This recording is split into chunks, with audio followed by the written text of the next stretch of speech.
C'est une quiétude en apparence trompeuse qui enveloppe ce vendredi le quartier Bois de Singe dans le 2e arrondissement de Douala.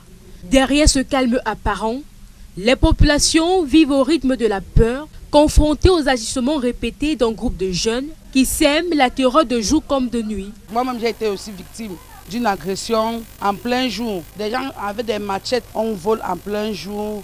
Parce que dès que tu prononces quelqu'un, c'est comme ça que peut-être le soir on te cherche. Il y a quelques individus, des bandits qui nous dérangent dans le quartier. Les fumeurs de chanvre qui ont des ghettos par-ci, par-là.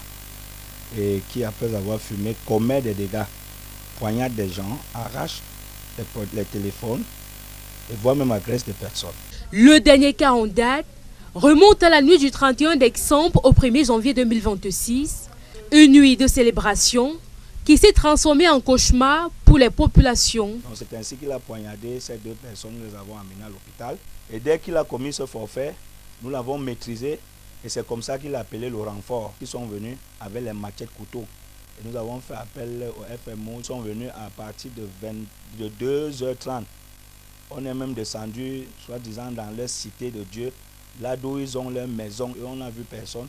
Quand la patrouille est repartie, ils sont revenus en charge à 4h du matin, nous guettant et nous menaçant. Ils sont venus sionner en bas de ma maison qui vont me poignarder. Face à cette situation préoccupante, les autorités traditionnelles appellent à la vigilance et à l'implication de tous pour endiguer ce phénomène. Nous devons rester sereins, continuer à véhiculer, à sensibiliser et à faire comprendre à nos jeunes que non, ce n'est pas ça. Nous voulons que chaque habitant, chaque maman puisse nous dénoncer.